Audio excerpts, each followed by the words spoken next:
everybody, welcome back to Frontier Quest. Today I decided to make a video on 18th century clothing. I was looking through some of my videos and I made one or two videos on some clothing and it's pretty poor, pretty bad. The reason I say that is because as I've done more actual research, you know, I upgrade and try to become more period correct, historically correct as I move on. And some of those that I made in the beginning where I didn't have some of the clothing I have now, and I didn't know quite as much about it. In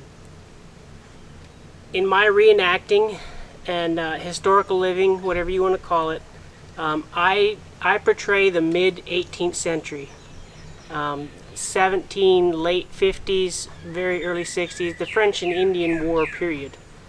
And so everything that I talk about in regards to clothes is going to be of that period. The person that I portray is a very common person, a working class person. Someone who, you know, perhaps was a farmer, who went into the backwoods, you know, whether to homestead or to hunt or whatever. So everything that I'm going to be talking about as far as clothes, it's that time period and that persona. So the first thing I want to talk about is headgear, hats, looking at period artwork, and looking at references as far as a felt hat. Or, you know, there was different kinds of hats. They call it a beaver hat, which made of beaver felt, castor hat, different. I'm just going to call it a felt hat, and that's what I have today is a felt blank that I took and I cut the brim down and I made it to what I wanted. Black, I think, is the most common. According to, like I said, the artwork and everything. I did see one reference, I think it was the beginning of the 1700s, of Quakers wearing white hats. There's a reference to woodsmen wearing kind of a reddish hat in the very late 1700s. But I think for my period, a black hat is what, you know, what we need to go with. The tricorn, back then they would have called it a cocked hat. That's a very common hat, a good choice to go with. Mine is cocked in the back because of my hunting. I spend time outdoors, so I wanted a round hat, which was common as well. Just a flop hat, round hat, whatever you want to call it. I cocked it up in the rear because I sit against trees and what have you, and I don't like the brim rubbing against the trees, making noise and just being uncomfortable. Hat bands, I would just go with something very simple, like some, they would have called it tape. It's just a strip of, probably wool would be the thing to go with, some wool tape as a hat band. I have just a piece of brain tan deer hide with a buckle, just a piece of twine, period correct twine, something like that. Just keep it simple. Another thing, caps were very common. There's different kinds of caps. This is a knit cap, also known as a Monmouth cap. I got this for cooler weather and for hunting, hence the pumpkin orange. But this is just a very simple knit cap. That would have been pretty common. Also, another cap is just a linen or possibly wool or cotton cap. We refer to them as a workman's cap, a nightcap, what have you. That would have been fairly common. Lots of references to those. Even some Indians were wearing caps back then. Another thing that could be worn over the head is just a scarf or a neckerchief. And also for a common person, a neckerchief around the neck would have been worn pretty regularly. This one here is a copy, a reproduction of an original. of the, I think it was late 1750s. They could have been made out of cotton or silk, like the one I'm wearing here is silk.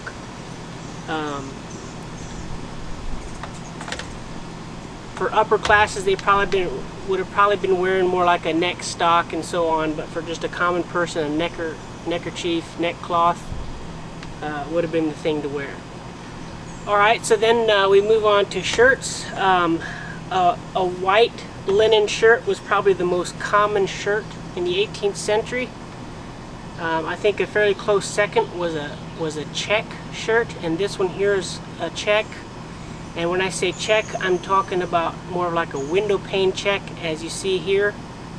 Not the tablecloth or checkerboard check that you see some settlers selling. That kind of check would have been used more for curtains, tablecloths, and so on. Couple things that you want to look for in a more period correct shirt is the cuffs on the shirt would have been very narrow. You can see lots of examples of this in artwork, of period artwork. The cuffs were normally very, very narrow. And the other thing is buttons at the neck and at the cuffs.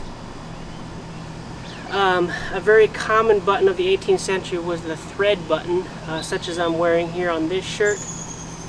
They're very simple to make.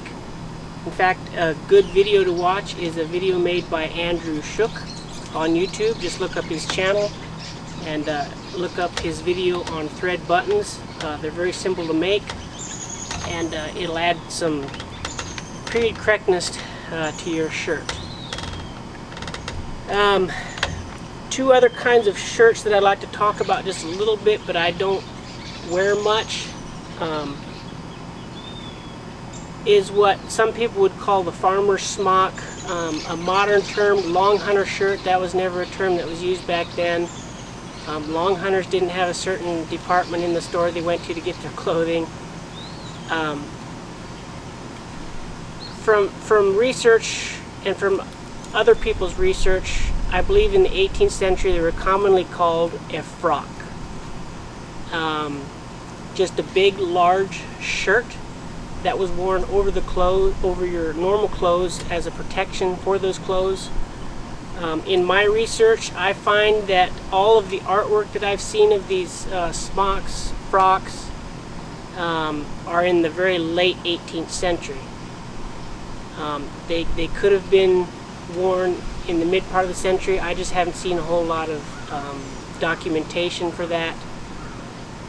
And it seemed like it was specifically for farmers and possibly wagoners. There's a reference kind of mid-century of some wagoners, I think, for on some for campaign. It doesn't come to my mind right now, of people wearing shirts, frocks, smocks. But in my opinion, according to the research that I've done, and unless you are specifically portraying a farmer, I would tend to just stay away from the long shirts worn on the outside. It was kind of a rage amongst reenactors for a while, maybe possibly still is. I would just stay away from it. The second thing is the hunting shirt. You see a lot of reenactors wearing those that are portraying the late 1700s, which is period correct. They're very common, but for my period, I think maybe possibly the earliest documentation I've seen or heard of is, mid to late 1760s, and that's just right after my period, so I don't bother with hunting shirts at all. One last thing on shirts. If you're wearing just a common shirt, it should be tucked into your breeches. The only time it's not tucked into your breeches is if you're wearing a loincloth, and I think loincloths were much more common with white people in the later period, again, later 1700s. So again, for my period, breeches would have been the thing to wear. The last thing is, in the 18th century, it was considered to be undressed if you were just wearing a shirt out in public with nothing over top. So that kind of brings us to the next thing, which is waistcoats, jackets, and coats. Normally, if you were in public, you would have worn something over it, like I said, like I'm wearing a sleeveless waistcoat. They also had sleeved waistcoats. Generally, for middle class and upper class people, sleeved waistcoats would have been worn underneath a coat. Some of your very poor classes may have worn them in public, but again, for the most part, it was considered more proper to wear these things, waistcoats at least, underneath a coat, according to my research. And again, in my period, the waistcoats, the coats, they were of a slightly different cut than the later period. They would have been more straight. As far as down past the buttons, they would have been a little bit longer, and they would have been of a straight cut, whereas later they started kind of making them shorter and also kind of cutting them away, and like your coats might have been more of a rounded in the front instead of just straight. So that's something to keep your eye open for, depending on what period you want to portray. The second thing that was very common is jackets, and I think that jackets are, at least for my period, are fairly underrepresented in the living historical community, reenacting community. I have lots of references to jackets being worn by the common people, and just a jacket over top of a shirt would have been fairly common. You could also wear a jacket over top of a shirt and a waistcoat like I have on now. In cooler weather, I've had references of guys wearing two jackets, one over top of the other. It could have been a jacket over a sleeved waistcoat or what have you. But just a common jacket, a pretty simple construction, pretty short. Some of them, had functioning pockets, others didn't have any. Cuffs, two of the most common cuffs of the mid-18th century was a slash cuff, which is, it's opened at the, and you can see lots of artwork on this as well. The cuffs that were slashed like this, they may have had a button or two. Mostly they were worn open to reveal the shirt cuff and a little bit of the shirt. The second kind of cuff was a mariner's cuff, which again was split but had a bunch of buttons. Those are probably two of the most common ones, but again, jacket, very common garment of the working class mid-18th century. Breeches, I wear, because of my time period, and I'm a little bit poorer class, so I wear fly front breeches instead of the drop front.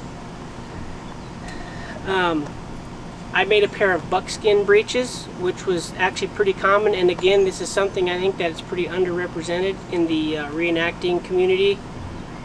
A lot of people complain about them being uncomfortable. I don't find them any more uncomfortable than any other breeches. I don't pay too much attention to comfort as far as that goes. They were kind of the blue jeans, if you will, of the period. Of course, they're very durable, tough, and I really like my pair. Linen breeches, cloth breeches would have been very common as well, even broadcloth. Not sure what else to say about those, just your common breeches. But they also had drawers, pantaloons, whatever you want to call them.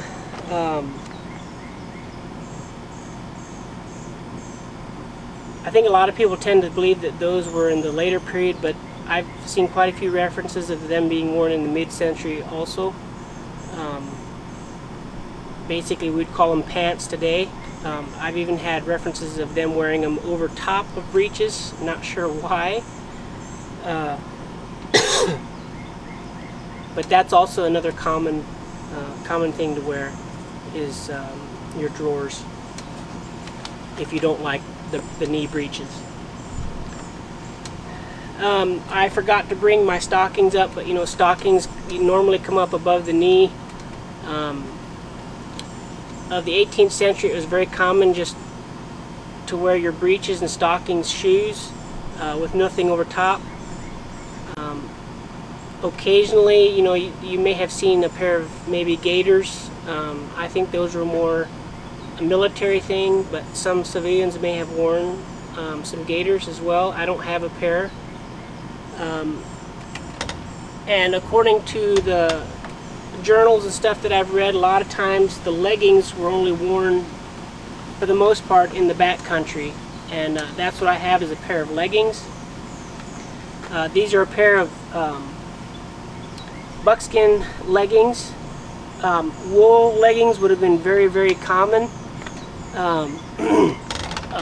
Blue wool, some red. I think there's references to white and green as well. Your leggings, you don't want loose, floppy leggings. You want them nice and snug, kind of hugging your leg. If you've ever worn them and you figured out if you're in the woods, they stay up better, everything functions better if they're snug, and that's the reason that they were that way. You look at a few images and descriptions, they were pretty snug. So that's it on leggings. Basically, they just had a strap. You know, you would garter them below the knee and a strap coming up the side to attach to a belt. And I guess that's a good segue into belts. Belts and sashes, I think, were worn. I've seen lots of references to belts, not so many references to sashes. Now, they could have been, you know, they could have been calling sashes belts back then, not sure. I have a sash and I like it. I tend to wear the belt a little more, just a plain leather belt with a period buckle on it. Can't go wrong there. Footwear, there's lots of references even to people heading into the backwoods wearing boots, shoes. You know, when the shoes wore out, they probably would have went to moccasins if shoes weren't available. I don't have a pair of shoes just because I can't afford them. If I could, I would get a pair. So therefore, I go with the moccasins, a pair of leather moccasins. These are pucker toe center seam moccasins. Pretty simple to make, fairly comfortable, and that would have been very common in the mid 18th century as well, even for whites. And so that's what I go with. Now the last thing is coats. Of course, in cooler weather, coats would have been worn over top of, you know, your shirt, your waistcoat, your jacket, whatever, or just even a coat over a shirt. There's a number of coats that you can go with for the mid-18th century. For instance, a blanket coat would have been very common. You see those on a lot of trade lists and so on. Again, I don't have one. What I do have is just this brown coat. This was actually made off of a, I guess, a sleeved waistcoat pattern, but it turned out a little bit big for me. This one is linen. I think wool would have been a better choice. Had I to do it over again, I would have gotten wool. And so what I'm going to do with this one is I'm going to remodel it, add some cuffs on it, and make it more like an actual frock coat. Just a common frock coat would have been worn by all classes. And I believe they also had great coats and so on. Again, this is what I have. So that pretty much wraps it up. I can't think of anything else. But this is just kind of, like I said, an overview of just a common man's clothing of the 18th century. Hopefully some of you have learned some stuff. Maybe, you know, this is more for those that are maybe just beginning to get into the hobby and what have you. If you figure out what time period you want to be, what persona you want to be, and then do some research and then buy your clothes, you can save yourself a lot of money. Instead of just buying something that looks cool and then later doing some research and discovering it's not correct. You can save yourself money by doing the research first. So anyway, I hope you all have enjoyed this video, and as always, thanks a lot for watching.